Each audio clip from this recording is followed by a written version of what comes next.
Hello dear students, आप सभी कैसे हो? आप सभी अच्छे होंगे। और इसी के साथ अपन बात करने वाले हैं जो हमारा काजल एजेंट हैं, उसमें हमने फाइटोप्लाज्मा हमने कंप्लीट कर लिया था। वायरस के बारे में डिस्कस करेंगे, विषाणु के बारे में डिस्कस करेंगे। ये भी इम्पोर्टेंट रोल निभाता है अपने अपन प्लांट पैथोलॉजी के अंदर। इसका भी काजल एजेंट के रूप में इम्पोर्टेंट रोल, यानी कि पैथोजन के रूप में, रोग कारक के रूप में ये बहुत शानदार इम्पोर्टेंट रोल निभाता है। और एक सूक्ष्म पार्टिकल हैं और इसके बारे में हमेशा चर्चाएं होती रहती है, वायरस जनित रोग। और इसका आक्रमण भी जो है वो उसका नियंत्रण भी बहुत ज़्यादा डिफ़िकल्ट रहता है। तो एक वायरस के पार्टिकल के बारे में हम डिस्कस करने वाले हैं और आई होप कि आपको सारी चीज़ें अच्छे से समझाएंगे कि किस तरीके से ये वायरल पार्टिकल बनते हैं और किस तरीके से अपना मल्टीप्लिकेशन करते हैं, अपना ग्रोथ करते हैं, होस्ट पर किस तरीके से रहते हैं और इसका किस तरीके से हम मैनेजमेंट कर सकते हैं। दो चीज़ सबसे इम्पोर्टेंट समझने की ज़रूरत है इस वायरस के अंदर। सबसे पहली चीज़ ये समझने की आवश्यकता पड़ेगी हमें कि विषाणु होता क्या है। वैज्ञानिकों ने इस विषाणु के पार्टिकल्स को किस तरीके से डिवाइडेशन किया और किस तरीके से इसको सूक्ष्मदर्शी के माध्यम से देखा और एक नाम दिया वायरस। किस तरीके से इसका नामकरण पड़ा वायरस की, इसको हम वायरस किस नामकरण के आधार पर हमने देखा था और किस तरीके से सबसे पहले कहाँ देखा गया था और किसने देखा था। पहले हम इसकी हिस्ट्री के बारे में डिस्कस करने वाला है। उसके बाद में ये जो पार्टिकल्स होते हैं, इसका जो आकार होता है, कितने हम बात करें कितने नैनोमीटर के आसपास इसका आकार होता है, बहुत सूक्ष्म पार्टिकल्स होता है जिसे आंखों से नहीं देख सके, एक अति सूक्ष्म दर्शी से हम देख सकते हैं। बहुत जो भी नैनो पार्टिकल्स होते हैं उनको हम सूक्ष्म दर्शी के माध्यम से देख सकते हैं और उसका अध्ययन करते हैं। तो डियर स्टूडेंट्स, हम वायरस के पार्टिकल्स के बारे में डिस्कस करेंगे। एक सूक्ष्म अति सूक्ष्म जो पार्टिकल्स होता है वो अपना विकराल रूप किस तरीके से लेता है और किस तरीके से वो उसमें हम बात करें इन्फेक्शन रेट जो होती है, संक्रमण सबसे ज़्यादा जितने भी मैंने आपको पैथोजन पढ़ाए हैं, जितने भी मैंने आपको काजल एजेंट पढ़ाए हैं, चाहे बैक्टीरिया पढ़ाया आपको, मैंने जीवाणु पढ़ाया, मैंने आपको फंजाई पढ़ाया, मैंने आपको फाइटोप्लाज्मा माइकोप्लाज्मा पढ़ाया, या हम बात करें नेमेटोड के बारे में डिस्कस किया। लेकिन ये जो अब वायरस के बाद में फ्रियोन आएगा, विरोइड्स आएंगे, ये हम बात करें महीन एक पार्टिकल्स होते हैं, अति सूक्ष्म पार्टिकल्स होते हैं, लेकिन इनका जो इन्फेक्शन रेट है, यानी कि इसकी जो इन्फेक्शन रेट के बारे में हम जो बात बताने वाला हैं आपको, बहुत इंपॉर्टेंट बात है, वो शायद आपको मैं बता देता हूं, क्योंकि इसका जो इन्फेक्शन है वो किस तरीके से फैलता है और किस तरीके से ये इन्फेक्शन करता है, उनके बारे में हम क्या करने वाले हैं, डिस्कस करने वाले हैं आज की क्लास के अंदर। वायरस आपको विषाणु आपकी स्क्रीन पर दिखाई दे रहा है और इसी के बारे में हम डिस्कस करने वाला है। आपको पीछे बैकग्राउंड के अंदर आपको दिखाई दे रहा होगा कि वायरस के जो ऊपर लगे हुए जो एमिनो एसिड के पार्टिकल्स होते हैं, जो रो जो आपको दिखाई दे रही है ऊपर वाली, ये इस तरीके से इसमें स्पाइन पाई जाती है, स्पाइन प्रोटीन पाई जाती है। चाहे एनिमल, स्पाइन प्रोटीन का मतलब होता है कि वहां से वो मल्टीप्लिकेशन करता है। स्पाइन प्रोटीन जो होती है वो इस तरीके से आपको दिखाई दे रहा है। ये एक तरीके का मान लीजिए कोरोना वायरस ही है जो आप दिखाई दे रहा है आपको, एक तरीके से इसी तरीके का आपने देखा होगा। कोरोना वायरस का जो भी डायग्राम आपने देखा होगा वो वायरस ही है जो मुख्य रूप से मनुष्य में फैल रहा है, लेकिन वो एक प्रकार से इस तरीके के वायरस है जिसमें स्पाइन प्रोटीन आपको ऊपर की तरफ जो दिखाई दे रही है वो इस तरीके से, इसमें किस तरीके से ये पार्टिकल्स बनते हैं उनके बारे में हम डिस्कस करने वाले हैं। सबसे पहले जनरल इंफॉर्मेशन के बारे में डिस्कस करेंगे कि किस तरीके से ये वायरस किसने सबसे पहले देखा, किसने खोजा और मुख्य रूप से इस वायरस का क्या योगदान रहा। एक वैज्ञानिक था जिसका नाम था जर्मन वैज्ञानिक था। कौन था? जर्मन वैज्ञानिक था। और जर्मन वैज्ञानिक का नाम क्या है? जर्मन वैज्ञानिक का नाम जिसको हम डिस्कस करने वाले हैं उसका नाम था जर्मन वैज्ञानिक एडोल्फ मेयर। क्या नाम था इसका? एडोल्फ मेयर नाम था। एडोल्फ मेयर 1886, यानी कि कौन सी 1886 ने तंबाकू में एक रोग को वर्णन किया, एक रोग का वर्णन किया। किसका वर्णन किया? एक रोग का वर्णन किया जिसका नाम उसे मोजेक रखा गया। क्या नाम रखा गया उसका? मोजेक रखा गया। एडोल्फ मेयर ने 1886 तंबाकू में एक रोग का सबसे पहले उन्होंने देखा, वर्णन किया, तो उसने उसका नाम रखा मोजेक। यानी कि ये कहने वाली बात ये है, इस लैंग्वेज के माध्यम से, इस सेंटेंस के माध्यम से मैं आपको ये समझाना चाहता हूं कि जर्मन के वैज्ञानिक जो एडोल्फ मेयर थे उन्होंने 1886 में तंबाकू में एक रोग का वर्णन किया, एक्सप्लेन किया, उसे मोजेक रखा गया। उसे क्या नाम रखा गया? उसे मोजेक रखा गया। मोजेक नाम रखा गया उसका। क्या नाम रखा गया? मोजेक नाम रखा गया। उसने बताया कि जो रोगी पत्तियों का रस स्वस्थ तंबाकू के पौधों की पत्तियों में लगा देने पर मोजेक रोग के लक्षण प्रकट होते हैं। देखो उन्होंने क्या किया कि एक तो इन्फेक्टेड जो प्लांट है, रोगग्रस्त पादप हैं जो इफेक्टेड हैं, यानी कि रोगग्रस्त हैं किसी वायरल के, यानी कि वो कह रहा है कि रोगी पत्तियों का रस जो है, रोगी हैं, ये लीफ वाला भाग है। इस लीफ वाले भाग में हम बात करें तो लीफ वाला भाग हमेशा ग्रीन कलर का होता है, आपको पता है ग्रीन कलर का होता है। ये जो लीफ वाला भाग है, इस लीफ वाले भाग में हम बात करें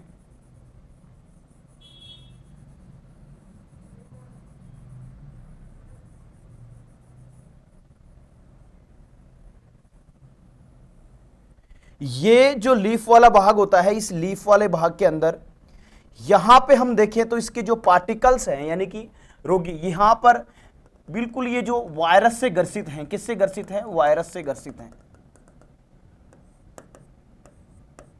रोगग्रस्त पादप, रोगग्रस्त पादप है। कौन सा पादप है? रोगग्रस्त पादप है। अब ये जो रोगग्रस्त पादप है, इसका जो पत्तियों का, लीफ का जो रस है, यानी कि हम बात करें इसका जो रस है, इस रस को स्वस्थ प्लांट की जो लीफ है, ये क्या है? स्वस्थ, ये क्या है? स्वस्थ पौधा, स्वस्थ हम बात करें, स्वस्थ पादप है। ये कौन सा है? स्वस्थ पादप है। और इस रोगग्रस्त को हमने, इसके रस को, इसके पार्टिकल्स इसके ऊपर हमने लगा दिए, तो ऐसी कंडीशन के अंदर इस पत्ती के अंदर भी कुछ दिन के बाद में रोग उत्पन्न हो जाता है, मोजेक रोग के लक्षण प्रकट हो जाते हैं। कौन से रोग के लक्षण प्रकट हो जाते हैं? मोजेक रोग के लक्षण प्रकट हो जाते हैं। यानी कि एडोल्ट मेयर ये कह रहे हैं कि 1886 में तंबाकू में एक रोग का वर्णन किया, उसने मोजेक रखा, उस नाम उसे मोजेक रखा। और जब उन्होंने रोगग्रस्त जो लीफ थी, रोगग्रस्त जो पत्तियां थी, उनके पादप के रस को, उनकी पत्तियों के रस को बारीक पीस कर उनको उनके स्वस्थ प्लांट की पत्तियों पर जब उन्होंने छिड़क दिया, तो ऐसी कंडीशन में कुछ दिन के बाद में वो पत्तियां भी रोगग्रस्त हो गई, यानी कि उसके जो महीन पार्टिकल थे उनको रोगग्रस्त, यानी कि ट्रांसमिशन हो रहा है। जो रोग कारक है, पैथोजन है, उसका एक स्थान से दूसरे स्थान पर ट्रांसमिशन हो रहा है और फटाफट वहां पर सिम्टम्स नजर आ रहे हैं, तो वो इन्फेक्शन हो गया। तो एडोल्ट मेयर ने तो इसको नाम दिया था, इस वायरल डिजीज का जो नाम था, वायरस था एक तरीके से, इसको सबसे पहले एडोल्ट मेयर ने 1886 में तंबाकू में खोजा था, इसको मोजेक नाम रखा गया था। और कैसे इसने एक्सप्लेन किया था, कैसे उन्होंने प्रैक्टिकल किया था, वो भी मैंने आपको अच्छे से समझा दिया है। तो 1886 की बात तो हो गई कि एडोल्ट मेयर ने तंबाकू के में एक रोग का वर्णन किया, जिसका नाम क्या रखा गया था? मोजेक रखा गया था। यह बात तो हमारे समझ में आती है सर कि आप जो हमारे को बता रहे हो इस बात से हम सहमत हैं, लेकिन एक बात और ध्यान रखना, उसने कैसे एक्सप्लेन किया? उन्होंने एक्सप्लेन किया that is tobacco particles, tobacco leaf जो होती है उसमें पाए, उस जो इन्फेक्टेड हम बात करें, जो इफेक्टेड, जो किसी पैथोजन से इफेक्टेड है, उस पैथोजन का अभी तक तो नाम नहीं दिया, मोजेक रोग नाम दिया, केवल मोजेक रखा गया। तो वो जो स्वस्थ हैं, जो हेल्थी प्लांट है, उससे जब उन्होंने कांटेक्ट करवाया तो पाया गया कि वो भी रोगग्रस्त हो जाता है, जो स्वस्थ है वो भी क्या हो जाता है? रोगग्रस्त हो जाता है। तो कोई शानदार पार्टिकल, यानी कि जो रोग उत्पन्न करने वाला है, तो बहुत खतरनाक पार्टिकल्स हैं। इवानोवस्की एक वैज्ञानिक, आगे उसके बारे में डिस्कस करते हैं कि दूसरा एडोल्ट मेयर के बारे में। इवानोवस्की जो हैं, इवानोवस्की 1892 में ये सिद्ध किया गया। 1892 में इस जो मोजेक नाम दिया, इसको मोजेक नाम को क्या किया उन्होंने? सिद्ध किया कि तंबाकू मोजेक रोग से ग्रसित पत्तियों का रस जब महीन जीवाणु या फ्लू, यानी कि हम बात करें बैक्टीरियल प्रूफ फिल्टर से छनने के बाद में भी ये रस अपनी संक्रमता बनाए रखने हैं। एक बैक्टीरिया को छानने का एक छननी आती है, जिसको हम बैक्टीरिया प्रूफ फिल्टर कहते हैं। फिल्टर देखते हो ना, फिल्टर जो होता है उसके अंदर हम छलनी बोल देते हैं, बारीक, यानी कि बैक्टीरिया का हम नैनोमीटर के अंदर अध्ययन करते हैं, बहुत महीन पार्टिकल्स होता है। उस महीन से महीन पार्टिकल, यानी कि बैक्टीरिया प्रूफ फिल्टर से भी छानने के बाद में भी उसके स्पंदक, उसके पार्टिकल्स वो नीचे चले जाते हैं, इतने महीन होते हैं इस वायरस के पार्टिकल्स। तो इवानोव्स्की कह रहा है कि यह सिद्ध किया है कि 1892 में कि तंबाकू मोजेक रोग से ग्रसित पत्तियों का रस, जब उन्होंने जिस इन्फेक्टेड प्लांट जो है रोग से इन्फेक्टेड है, इसको यानी कि हम बात करें इन्फेक्टेड है तो अस्वस्थ है, हेल्थी थोड़ी है, ये तो रोगग्रस्त पादप है, तो इसके रोगग्रस्त पादप की लीफ को उन्होंने पीट पीट के रस निकाल लिया, और रस निकालकर जब एक प्रूफ स्पंदकों का एक फिल्टर आता है जिसको बैक्टीरिया को छानने योग्य होता है, बैक्टीरिया को छानते हैं, यानी कि उसमें से जब पार करवाया तो पाया गया कि छन्ने के बाद में भी ये रस अपनी संक्रमता बनाए रखता है, अपनी इन्फेक्शन रेट को बनाए रखता है, संक्रमण फिर भी पैदा करता है। इसका मतलब ये बैक्टीरिया से भी छोटा पार्टिकल्स है। इसका मतलब उन्होंने ये क्या सिद्ध किया कि ये बैक्टीरिया से भी छोटा पार्टिकल्स है। ठीक है, तो ये किसने बताया? इवानोव्स्की ने बताया। इवानोव्स्की ने यही बताया और इसी के बारे में उन्होंने क्या किया? अध्ययन किया। 1892 में ये सिद्ध किया और इसके बाद में भी अपनी संक्रमता बनाए रखता है, अपनी इन्फेक्शन बनाए रखता है। तो ये बहुत बड़ी बात है। दोनों वैज्ञानिकों ने बहुत बड़ी बात की है। दोनों वैज्ञानिक ने इसलिए बड़ी बात की कि एडल्ट मेयर ने तो मोजेक नाम दे दिया कि एक स्वस्थ प्लांट को जब हम रोगग्रस्त प्लांट से संपर्क करवाते हैं उस रस से, तो उसके जो पार्टिकल्स हैं तो उसकी पार्टिकल्स की वजह से वो भी क्या हो जाता है? रोगग्रस्त हो जाता है। लेकिन जब इवानोव्स्की जो हैं, वो इवानोव्स्की ने क्या कहा? उन्होंने बैक्टीरियल जो फिल्टर प्रूफ जो होते हैं उनसे जब उनको जो रोगग्रस्त प्लांट की पत्तियां थी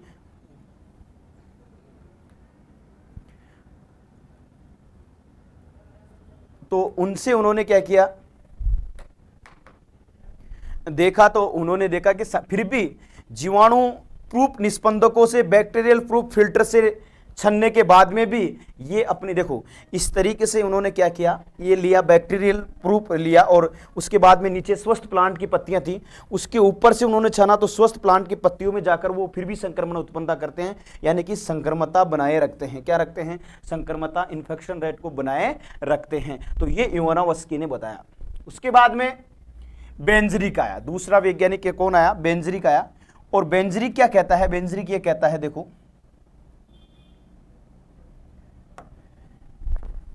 बीजेरिंग आए। बीजेरिंग ने क्या किया? 1898 ने बताया कि तंबाकू मोजेक रोग का एक सूक्ष्म जीव द्वारा न होकर छन्ने फिल्टर एबल एवं निस्विसरण योग्य डिफ्यूजनेबल तरल पदार्थ के द्वारा होता है, जिसमें संक्रमण जीवित तरल के नाम से देते हुए विषाणु कहा।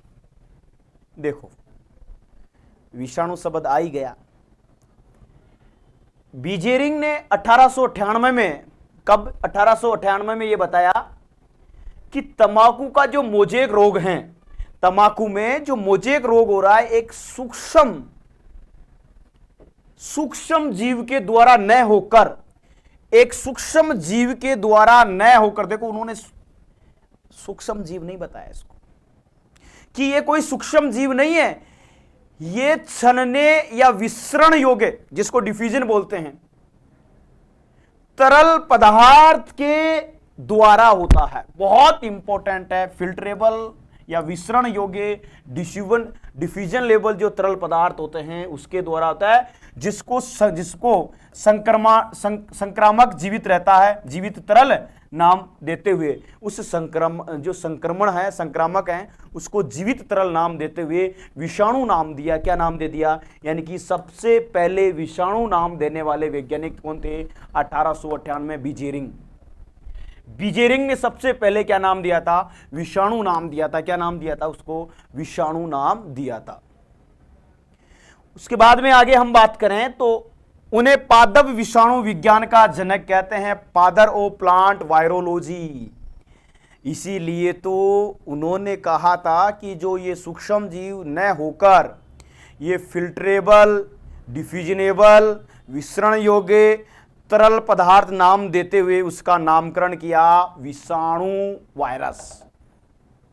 अब जब उन्होंने नामकरण दे दिया तो ऐसी कंडीशन में उसको तो फादर बनाया ही जाएगा, क्योंकि सबसे पहले यदि किसी पार्टिकल्स का या तरल योग्य पदार्थ का या हम बात करें उसका नाम दिया जाता है, हम बात करें कॉन्टेडियम वेफ्यूल फ्लूइडिनम जो होता है, यानी कि संक्रामक जीवित तरल नाम दिया। क्या नाम दिया? संक्रामक जीवित तरल नाम देते हुए, यानी उन्होंने सबसे पहले संक्रामक जीवित तरल, यानी कि जो संक्रामक है जीवित तरल के रूप में रहता है, देते हुए उसका नाम क्या दिया? विषाणु नाम दिया।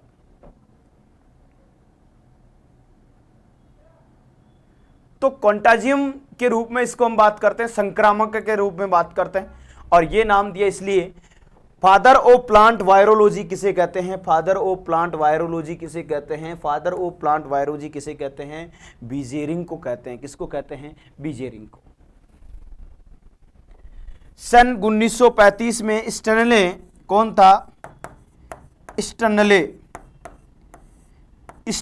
ने 1935 ने तंबाकू यानी कि टोबैको मोजेक वायरस है, यानी कि हम बात करें 1935 के अंदर, हम बात करें 1935 में स्टनले ने 1935 ने तंबाकू यानी कि हम बात करें हच फंगस यानी कि टोबैको मोजेक वायरस को क्रिस्टल रूप से प्राप्त किया, यानी कि उसका क्रिस्टलाइजेशन किया OPTMU का, तथा इस कार्य हेतु 1946 में रसायन का नोबेल पुरस्कार प्राइज दिया गया। यानी कि कहने वाली बात यह है कि स्टनले ने तंबाकू मोजेक वायरस का क्रिस्टलाइजेशन किया, क्रिस्टल के रूप में प्राप्त किया, और क्रिस्टल के रूप में प्राप्त करने के लिए 1946 में रसायन का नोबेल प्राइज इसको मिला। रसायन का इसको क्या मिला? इस रसायन का इसको 1946 में रसायन का इसको नोबेल प्राइज मिला। क्या मिला? नोबेल प्राइज मिला।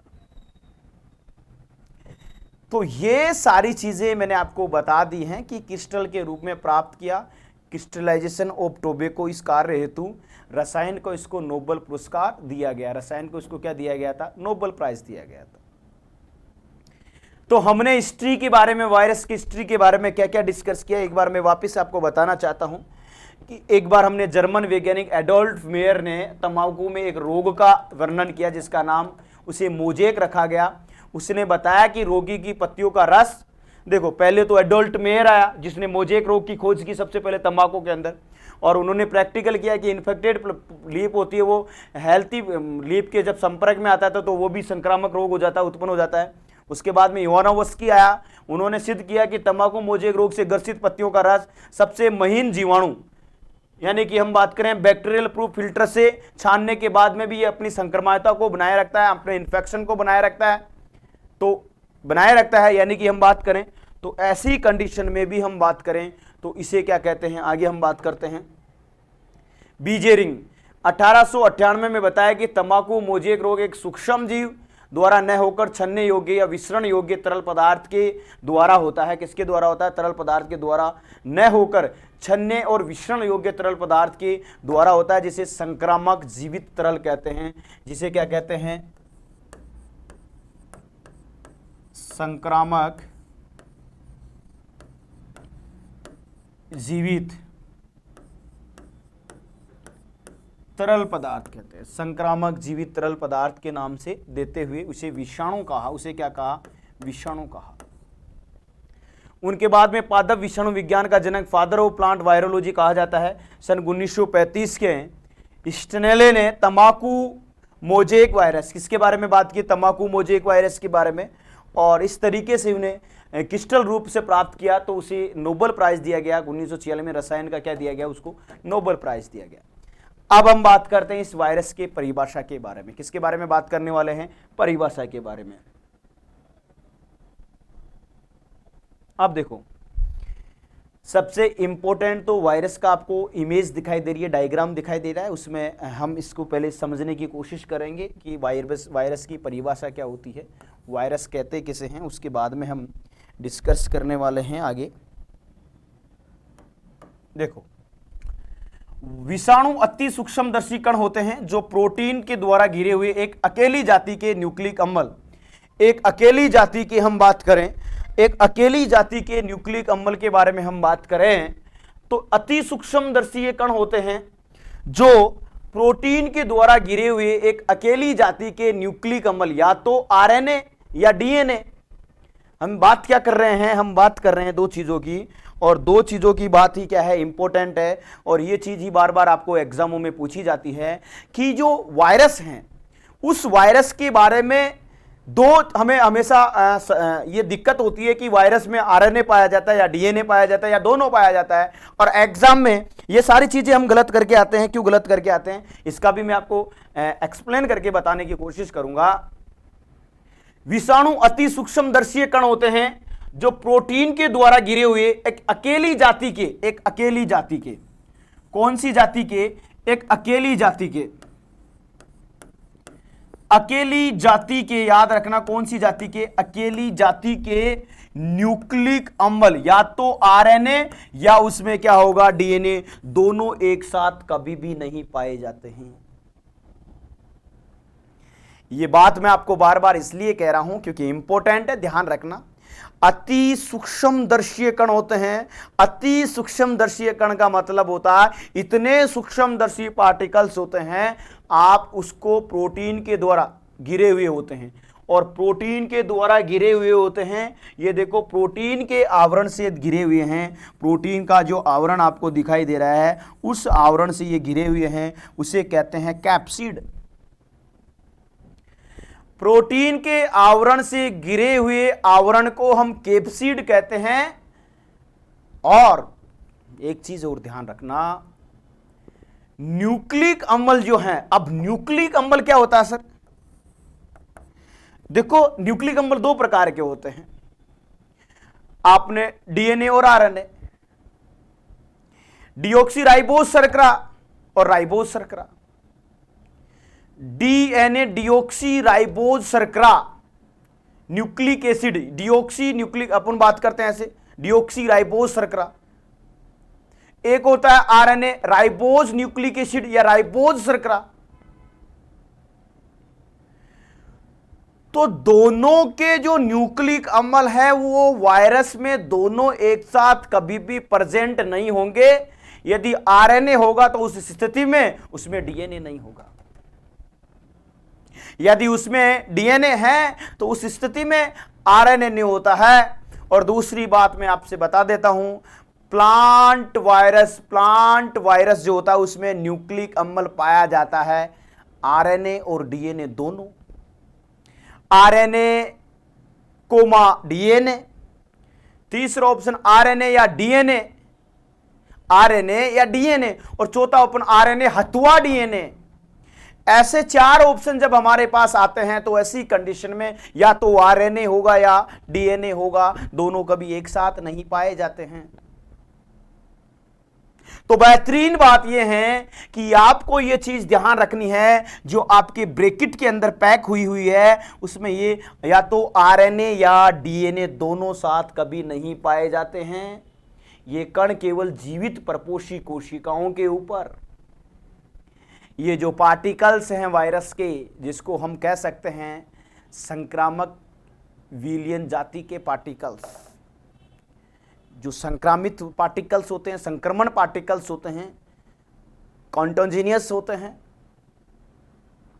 कॉन्टोजेनियस वाला जो क्वेश्चन अभी सुपरवाइजर में पूछा गया था, वहां पर वायरस ऑप्शन ना अगर कॉन्टोजेनियस दिया गया था, बहुत सारे स्टूडेंट परेशान हो गए थे। और यह कण केवल जीवित प्रपोषी कोशिकाओं पर ही अपनी ग्रोथ करता है। इंपॉर्टेंट फैक्टर है, मरे हुए पर कभी भी नहीं करेगा, जीवित होनी चाहिए इसके लिए। जीवित सेल्स के ऊपर, जीवित लिविंग सेल्स के ऊपर ग्रोथ और मल्टीप्लिकेशन का कार्य करेगा और उस पर रोग उत्पन्न करेगा।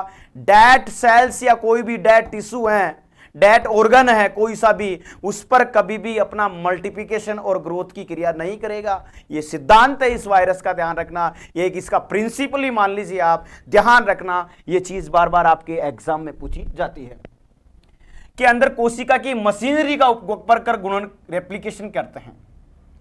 जीवित कोशिकाओं के अंदर कोशिकाओं की मशीनरी का उपयोग कर कोशिकाओं में सेल्स जो होती है, सेल जो सिस्टम होता है उसमें डिवीजन होता है, नई सेल्स बनती हैं।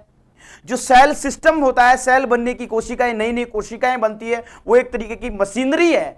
उस मशीनरी का अंदर कोशिका की मशीनरी का उपयोग करता है। वो हमेशा ध्यान रखना, उस सेल्स के अंदर जाता है और सेल्स के अंदर जो भी मशीनरी सिस्टम होता है उसका उपयोग कर कर उस पर रेप्लिकेशन करता है। क्या करता है? रेप्लिकेशन करता है। पर्टिकुलर मैं इस तरीके से कहूं तो ये जो हम बात करें पर्टिकुलर, हम बात कर लेते हैं। एक छोटा सा मैं आपको उदाहरण देता हूं।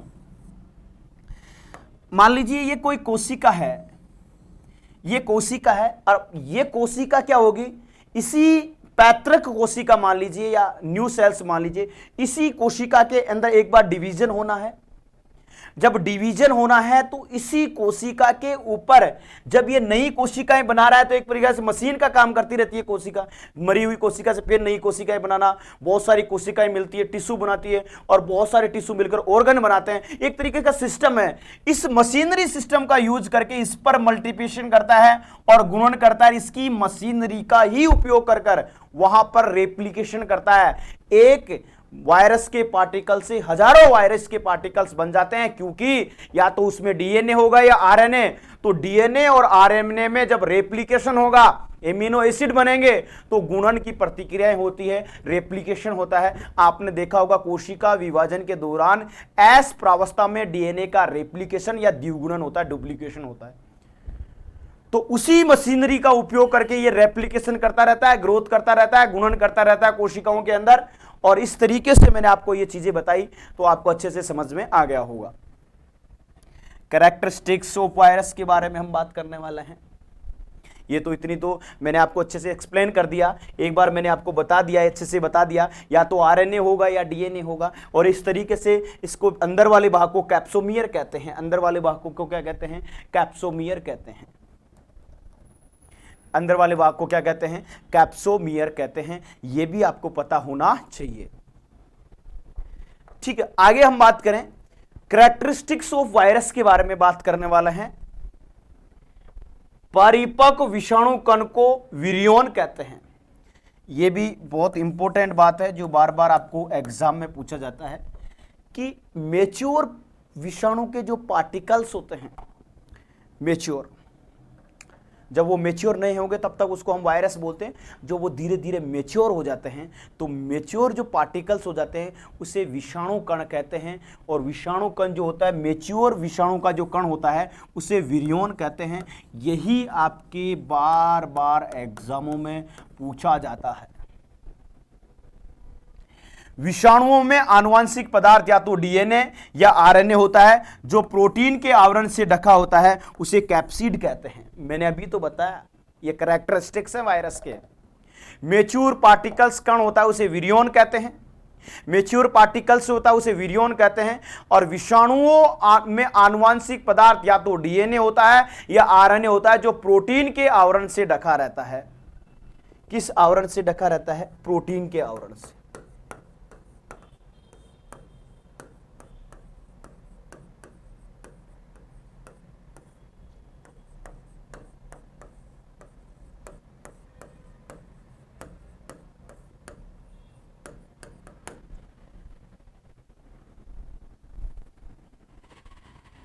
तो उसे कैप्सिड कहते हैं। उसे क्या कहते हैं? कैप्सिड।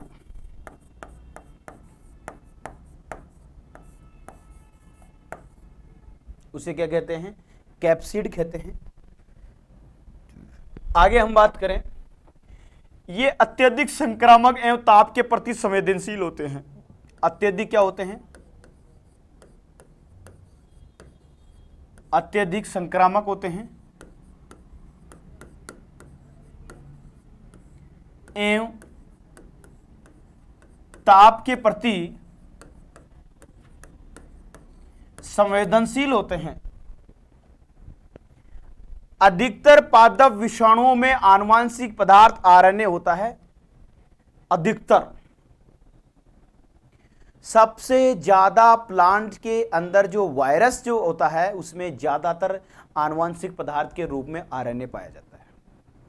अधिकतर, कोई अपवाद निकल जाते हैं, एक दो अपवाद तो हमेशा ही होते हैं, हर जगह ही होते हैं, लेकिन अधिकतर हम बात करें, अधिकतर पादप विषाणुओं में आनुवंशिक पदार्थ आरएनए होता है। जैसे टी एमिटोबेको मोज़ेक वायरस में आरएनए, लेकिन कुछ में डीएनए भी होता है, लेकिन कुछ में क्या होता है, डीएनए भी होता है। जैसे कॉलीफ्लावर मोजेक विषाणु में सिंगल स्ट्रैंड डीएनए पाया जाता है जेनेटिक मटेरियल्स के रूप में। याद रखना मेरी बात, ये बहुत बार और बहुत इंपॉर्टेंट क्वेश्चन है जो बार बार एग्जामों में कंफ्यूज करने वाला होता है, क्योंकि स्टूडेंट को ये पता है यदि प्लांट का नाम आ गया तो वहां पे genetic material only for RNA होता है ज्यादातर, अधिकतर, मोस्टली 99.5% हम बात करें 95% तो अधिकतर आता है उसमें। लेकिन एग्जामिनर चतुर होता है कि कॉलीफ्लावर मोजेक वायरस में पाया जाने वाला आनुवांशिक पदार्थ होता है DNA, single strand RNA, double strand RNA, single strand DNA या single strand double strand DNA. Single strand DNA, double strand DNA, single strand RNA, double strand RNA. अब 4 ऑप्शन आ गया। अब आपको 2 ऑप्शन तो डीएनए तो पाया ही नहीं जाएगा, आप सोचोगे ना। लेकिन ऐसी कंडीशन में कॉलीफ्लावर मोजेक विषाणु जो है, कॉलीफ्लावर मोजेक वायरस है, इसमें सिंगल स्ट्रैंड डीएनए पाया जाता है और इसमें आरएनए नहीं पाया जाता है आनुवांशिक पदार्थ के रूप में। यही सबसे इंपॉर्टेंट बात है जो क्या है, ये एग्जाम में पूछी जाती है। अपवाद ही पूछे जाते हैं हमेशा एग्जाम में। जो किसी चीज का जो अपवाद होता है वो अपवाद ही एग्जाम में हमेशा पूछा जाता है, क्योंकि इस दुनिया के अंदर अपवाद जो होता है वो अलग दिखाई देता है, उसके कैरेक्टरिस्टिक्स अलग होते हैं। नॉर्मल इंसान होता है, नॉर्मल चलता है, अपने आप पर विश्वास करता है, अपने दुनियादारी से कोई विश्वास नहीं करता तो दुनिया उसके बारे में कुछ जानने की कोशिश नहीं करती है। लेकिन उसी प्रजा से, उसी समाज से कोई अपवाद निकल के आता है जो बड़े बड़े अच्छे अच्छे काम करता है, अपन देखते हैं उसको अटम सटम काम कर लेता है या बढ़िया प्रगति कर लेता है, तो वो एक अपवाद है जिसके बारे में 2 तरीके के काम करता है। एक तो अपना नाम रोशन करने के लिए बड़े बड़े गोल्ड मेडल जीतता है, एक उसी समाज से व्यक्ति निकलकर, तो लोगों का ध्यान उसकी ओर अब जाता है कि यार इतने आदमियों में एक आदमी अपवाद हुआ। एक आदमी अच्छे गलत गलत काम करता है तो उसकी तरह भी जैसे हम गुंडागर्दी करना, नोटंकीबाज करना, तो वो अखबारों में छाया रहता है, गैंगस्टर बनना, तो एक हम देखें तो अपवाद होता है और उसी के बारे में बार बार एग्जामों में पूछा जाता है।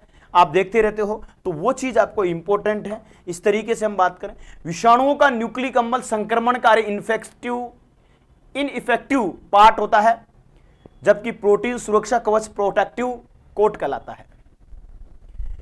विषाणु में जो न्यूक्लिक अम्ल होता है वही संक्रमणकारी होता है, उसे पे ही डिपेंड करता है कि उसका संक्रमण की ग्रोथ रेट कितनी है या कितनी नहीं है,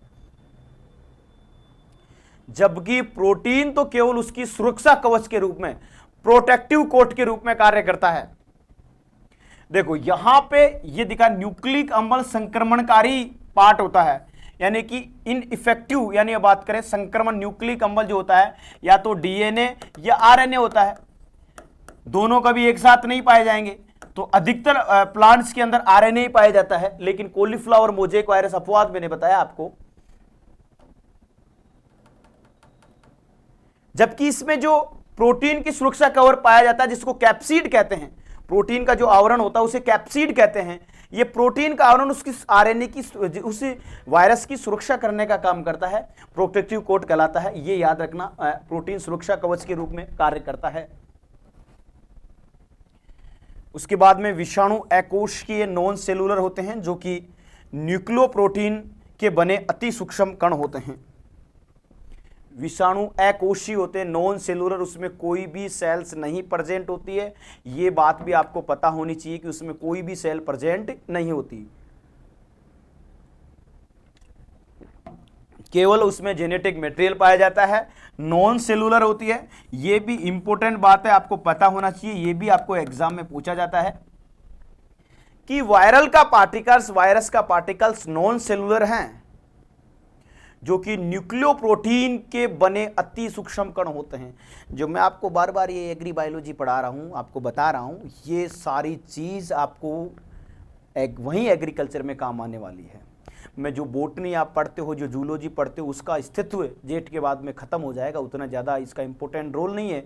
लेकिन ये जो एग्री बायोलॉजी मैं आपको पढ़ा रहा हूँ, इसका अस्तित्व है। आप जब तक पीएचडी एमएससी एग्रीकल्चर से जुड़े रहोगे तब तक इसका अस्तित्व रहेगा आपके इर्द गिर्द, क्योंकि इसमें पैथोलॉजी, एंटोमोलॉजी, बायोटेक्नोलॉजी, ब्रीडिंग और उसके बाद में एपी कल्चर, पीसी कल्चर, मधुमक्खी पालन है, ये सारी चीज़ें मैं आपसे पढ़ाऊंगा आपको, तो ज़रूर आपकी इर्द गिर्द ही रहेगी ये सारी चीज़ें। तो ये नॉन्स जो कि न्यूक्लियोप्रोटीन के किसके बने होते हैं,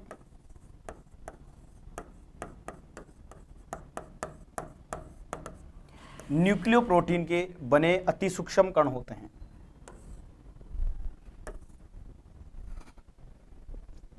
उसके बाद में आगे हम देखते हैं इसकी अगली कैरेक्टरिस्टिक्स। ये प्रोटीन संश्लेषण, प्रोटीन सिंथेसिस हेतु प्रपोषी कोशिकाओं के राइबोसोम का उपयोग करते हैं। बहुत इंपॉर्टेंट बात है,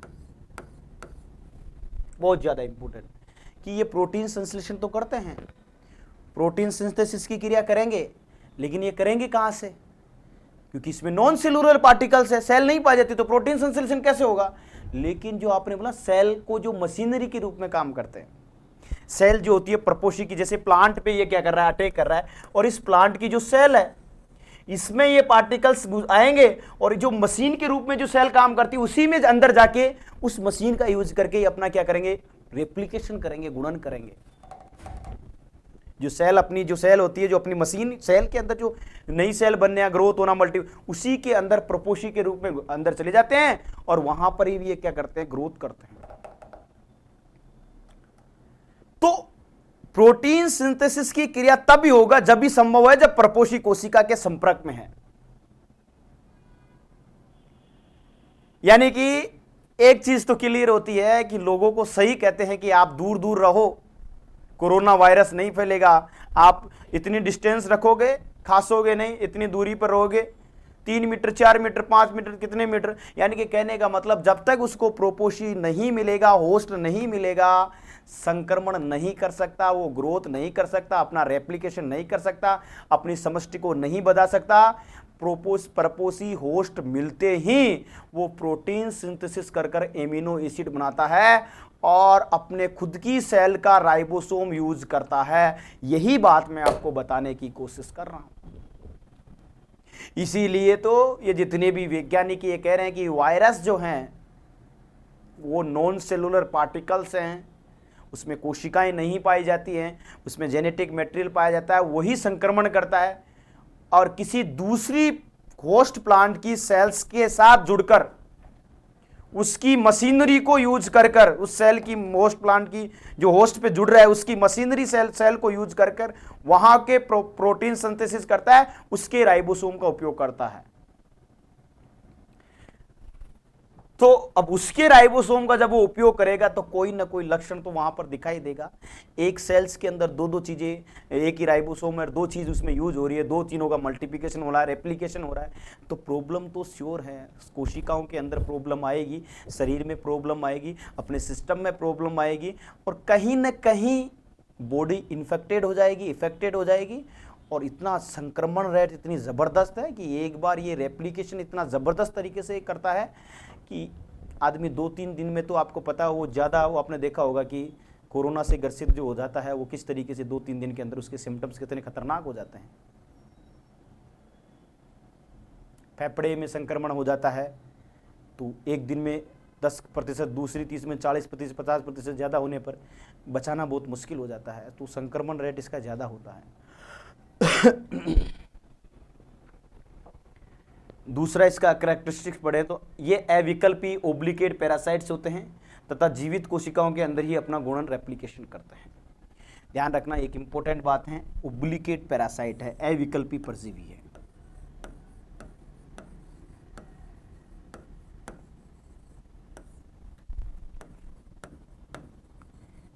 अविकल्पी परजीवी हैं, ओब्लिकेट पैरासाइट्स है। कौन से पैरासाइट हैं? ओब्लिकेट पैरासाइट्स होते हैं तथा जीवित कोशिकाओं के अंदर ही, जीवित सेल्स के अंदर ही गुणन करते हैं। क्या करते हैं? गुणन करते हैं, मल्टीप्लिकेशन करते हैं। ठीक है। तो आगे ये जो करेक्टरिस्टिक्स हैं मैंने आपको अच्छे से बता दी हैं, अच्छे से आपको समझ में भी आ गए होंगे। आगे हम बात करेंगे जीवाणुभोजी के बारे में। तो इस तरीके से मैंने वायरस आपको अच्छे से समझा दिया, वायरस आपको अच्छे से समझ में भी आ गया होगा, वायरस के पार्टिकल्स आपको अच्छे से समझ में आ गया होगा, विषाणु के करेक्टरिस्टिक्स क्या होते हैं, करेक्टरिस्टिक्स भी मैंने बता दिया आपको, डायग्राम भी मैंने आपको अच्छे से बता दिया। रिवाइज करके बता देते हैं। सबसे पहले हिस्ट्री के बारे में हमने बात की, सबसे पहले क्लास में हमने हिस्ट्री के बारे में बात की। हिस्ट्री के अंदर मैंने सारी चीज़ें बताई। सबसे पहले एडोल्ट मेयर आया, इवानोव्स्की आया, इवानोव्स्की के बाद में इवानोव्स्की को हम बात करें तो इसको हम बात करें तो बीजेरिंग आया। बीजेरिंग को विसरण योग्य बताने के बाद में इसे विषाणु नाम दिया गया। और father of virology, plant virology कौन है? बीजेरिंग है। कौन है? बीजेरिंग है, 1898 में। उसके बाद में स्टेनेले 1935 में तंबाकू जो है मोजेक वायरस है उसका क्रिस्टलाइजेशन किया। क्रिस्टलाइजेशन किया यानी कि बात करें क्रिस्टल रूप से प्राप्त किया, इसलिए 1946 में रसायन का नोबेल पुरस्कार जो दिया गया था, 1946 का रसायन का जो नोबेल पुरस्कार दिया था स्टेनेले को दिया गया था। किसको दिया गया था? स्टेनेले को दिया गया था।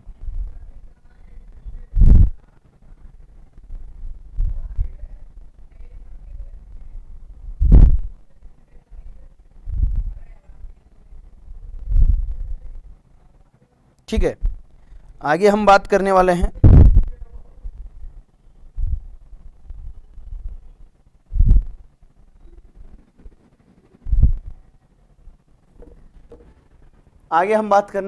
इसके,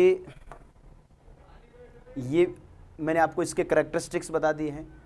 करेक्टरिस्टिक्स में सारी चीज़ें मैंने आपको अच्छे से बता दी है। परिपक्व विषाणु को विरोन कहते हैं, ये सारी चीज़ें बता दी है। विषाणु में आनुवंशिक पदार्थ या तो डीएनए होता है या आरएनए होता है, ये सारी चीज़ बता दी है। हम बात करेंगे अब इसके पांचवा, मैंने आपको बता ही दिया था, इसके सारी चीज़ें मैंने इसके करेक्टरिस्टिक्स बता दिए। अब हम बैक्टीरियोफेज, एस्ट्रोजोफ्स ऑफ बैक्टीरिया यानी कि जीवाणुभोजी के बारे में बात करेंगे। जीवाणुभोजी भी इंपॉर्टेंट है और ये भी आपके एग्जाम में पूछा जाता है। वह विषाणु जो जीवाणु कोशिकाओं को संक्रमित करता है, वह विषाणु, यानी कि एक तो वायरस पार्टिकल्स होगा और एक जीवाणु होगा। जीवाणु cells, bacterial cell, B cells का मतलब हो गया बैक्टीरियल सेल्स।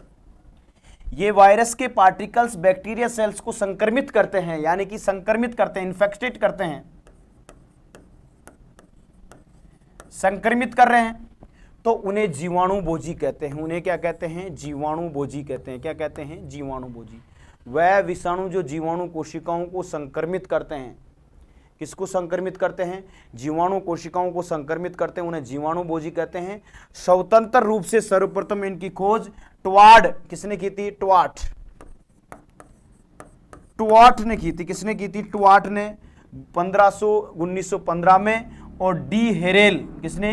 डी हेरेल ने 1917 में की थी, लेकिन जीवाणुभोजी नाम 1917 में डी हेरेल ने ही दिया था। किसने दिया था? डी हेरेल ने ही दिया था। वह विषाणु जो जीवाणु कोशिकाओं को संक्रमित करते हैं और उन्हें जीवाणुभोजी कहते हैं। और स्वतंत्र रूप से सर्वप्रथम इसकी खोज किसने की थी? इसकी खोज की थी, हम बात करें, ट्वार्ट ने। किसने की थी? ट्वार्ट ने। और ने कब की थी? 1915 में। कब की थी? 1915 में। डी हेरेल ने 1917 में इसकी में की थी, लेकिन जीवाणुभोजी बैक्टीरियोफेज नाम दिया था, डी हेरेल ने दिया था। और गंगा नदी का पानी साफ रहने के लिए जीवाणुभोजी ही क्या है? उत्तरदायी हैं। यानी कि विषाणु जो जीवाणु कोशिकाओं को संक्रमित करते हैं उन्हें जीवाणुभोजी कहते हैं, बैक्टीरियोफेज कहते हैं। उन्हें ही क्या कहते हैं? हम उन्हें बैक्टीरियोफेज कहते हैं। और स्वतंत्र रूप से सर्वप्रथम इसकी खोज करने वाले वैज्ञानिक के बारे में यदि पूछे आपसे तो ट्वार्ड को बोल रहे हैं। टवोट जो है, ट्वार्ट ने सबसे पहले 1915 में, डी हेरेल ने 1917 में की थी, लेकिन जीवाणुभोजी नाम 1917 में डी हेरेल ने ही दिया था। डी हेरेल ने ही बैक्टीरियोफेज नाम दिया था 1917 में। दोनों ने खोज किया, ट्वार्ट ने और डी हेरेल ने, लेकिन जीवाणुभोजी नाम किसने दिया था? डी हेरेल ने 1917 में नाम दिया था। और गंगा नदी का पानी जो है, गंगा नदी का जो पानी है वो जो साफ रहता है, वो किसका रहने के लिए कौन उत्तरदायी है? जीवाणुभोजी। कौन है? जीवाणुभोजी।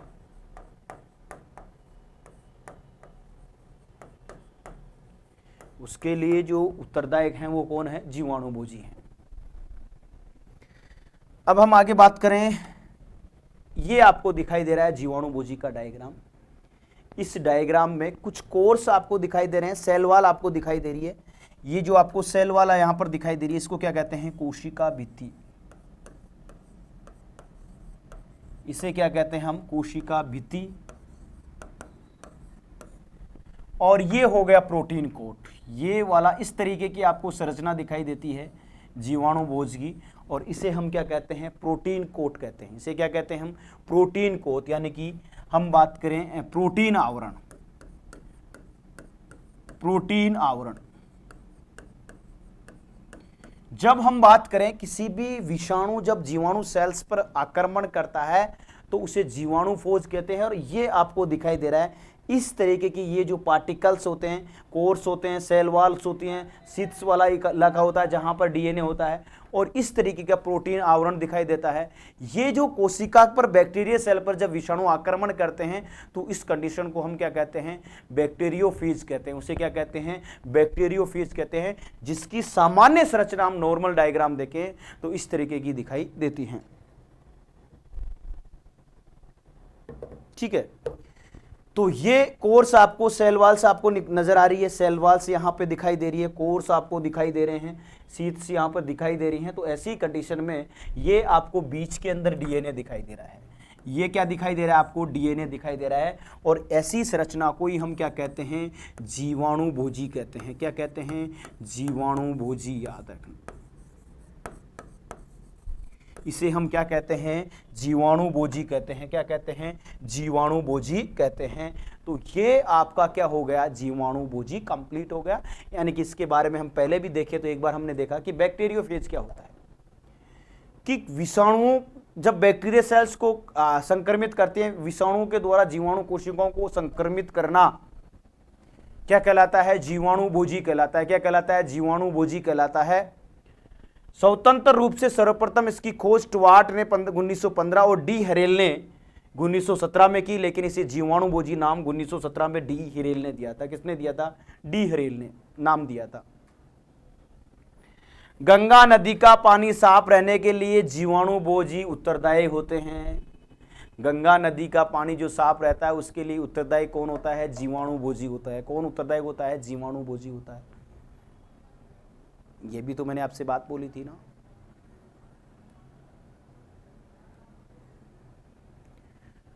फिर इसके बाद में मैंने आपको इसके डायग्राम के बारे में बता दिया। डायग्राम मैंने स्पष्ट रूप से आपको बता दिया। प्रोटीन आवरण होता है, उसके अंदर डीएनए होता है, जीवाणुभोजी यह होता है, सेल्स वॉल्स होती है, इसके जो कोर्स होते हैं वो ऐसे होते हैं। ये एक प्रकार से क्या है, बैक्टीरियोफेज हैं, जीवाणुभोजी हैं। और ये जो बैक्टीरियोफेज है आपको दिखाई दे रहे हैं, शानदार तरीके से अच्छे से दिखाई दे रहे हैं। ये क्या कहलाते हैं, बैक्टीरियोफेज कहलाते हैं। जीवाणुभोजी के बैक्टीरियोफेज हम बात करें कि विषाणु जो आक्रमण करता है उसके बाद में जो उसकी संरचना बनती है वो इस तरीके के आपको दिखाई देती है। अब हम कल वाली क्लास के अंदर किसके बारे में पढ़ेंगे, वायरोइड्स के बारे में पढ़ेंगे। और वायरोइड्स के साथ साथ हम उसकी परिभाषा के बारे में पढ़ेंगे और उसके इस तरीके से उसके कौन कौन से रोग होते हैं उसके एग्जाम्पल देखेंगे। उसके बाद में फ्रियोन के बारे में पढ़ेंगे, फ्रियोन पार्टिकल्स के बारे में देखेंगे, उनके बारे में भी हम डिस्कस करेंगे कल वाली क्लास के अंदर। और उसके बाद में हम बात करेंगे आगे उसके फ्रियोन के बारे में बात करने के बाद में कल वाली क्लास में विभिन्न प्रकार के रोग और उस रोग और उनके लक्षणों के बारे में डिस्कस करेंगे कि कौन कौन से रोग होते हैं। 10 रोगों के उनके लक्षणों के बारे में डिस्कस करने वाले हैं, उनके बारे में हम डिस्कस करेंगे। और किस तरीके के रोगों के लक्षण आपको दिखाई देते हैं, जैसे कौन कौन से रोगों के लक्षणों के बारे में 5वें पार्ट में, जैसे रस्ट हो गई, रस्ट के साथ साथ स्मट हो गई, स्मट के साथ साथ मैं बात करूं डाउनी मिल्ड्यू हो गई, डाउनी मिल्ड्यू के साथ साथ पाउडरी मिल्ड्यू हो गई, पाउडरी मिल्ड्यू के साथ साथ लीप स्पोर्स हो गई, लीप करल हो गई, उसके बाद में डाईबैक हो गया, ब्लाइट हो गया, इनके बारे में आर्द्रग्लन डैम्पिंग हो गया, रोट हो गया, और उसके बाद में मलानी हो गया, विल्ट हो गया, उसके बाद में मोजेक हो गया, फाइलोडी हो गया, स्केप हो गया। इन सभी डिजीज़ के बारे में कल वाली क्लास में हम क्या करने वाले हैं, डिस्कस करने वाले हैं, अच्छे से समझने वाले हैं, अच्छे से से उसको एक्सप्लेन करने वाले हैं ताकि आपको सारी चीज़ें अच्छे से समझ में आ जाए। और 10 डिजीज़ में से आपके जो 10 में बताऊंगा कल वाली क्लास में, निश्चित रूप से एक क्वेश्चन आपके एग्ज़ाम के अंदर पूछा जाएगा और इम्पोर्टेंट क्वेश्चन पूछा जाता है, हमेशा ध्यान रखना वो क्वेश्चन आपके एग्ज़ाम में पूछा ही जाता है। 10 डिजीज़ पढ़ाऊंगा, उसके सिम्टम्स और उसके काजल एजेंट पढ़ाऊंगा, तो वो सारी चीज़ें ही आपको एग्ज़ाम में पूछी जाती हैं। कुछ वायरॉइड और फेरोमोन के पार्टिकल्स बते हैं, उनको भी मैं आपसे डिस्कस करूंगा इससे पहले। और आज की क्लास में मैंने बैक्टीरियोफेज के बारे में बताया, मैंने वायरस के बारे में बताया। आई होप कि आपको मैंने हर चीज़ क्लियर से अच्छे से पढ़ा दी और कैसे क्वेश्चन एग्जाम में आते हैं उन सारी चीज़ों के बारे में डिस्कस कर दिया है। आई होप कि आपको सारी चीज़ें अच्छे से समझ में आ गई हैं। कल वाली क्लास के अंदर हम विभिन्न प्रकार के रोग और उसके लक्षणों के बारे में डिस्कस करेंगे और वायरॉइड और फ्रियोन के बारे में डिस्कस करेंगे कल वाली क्लास में। अंतिम क्लास रहेगी अपने चैप्टर नंबर 5 की अंतिम क्लास रहेगी। उसके बाद में चैप्टर नंबर 6 चलेगा। चैप्टर नंबर 6 में खरीफ के रोग चलेंगे। उसके बाद में चैप्टर नंबर 7 में रवि के रोग चलेंगे। धन्यवाद।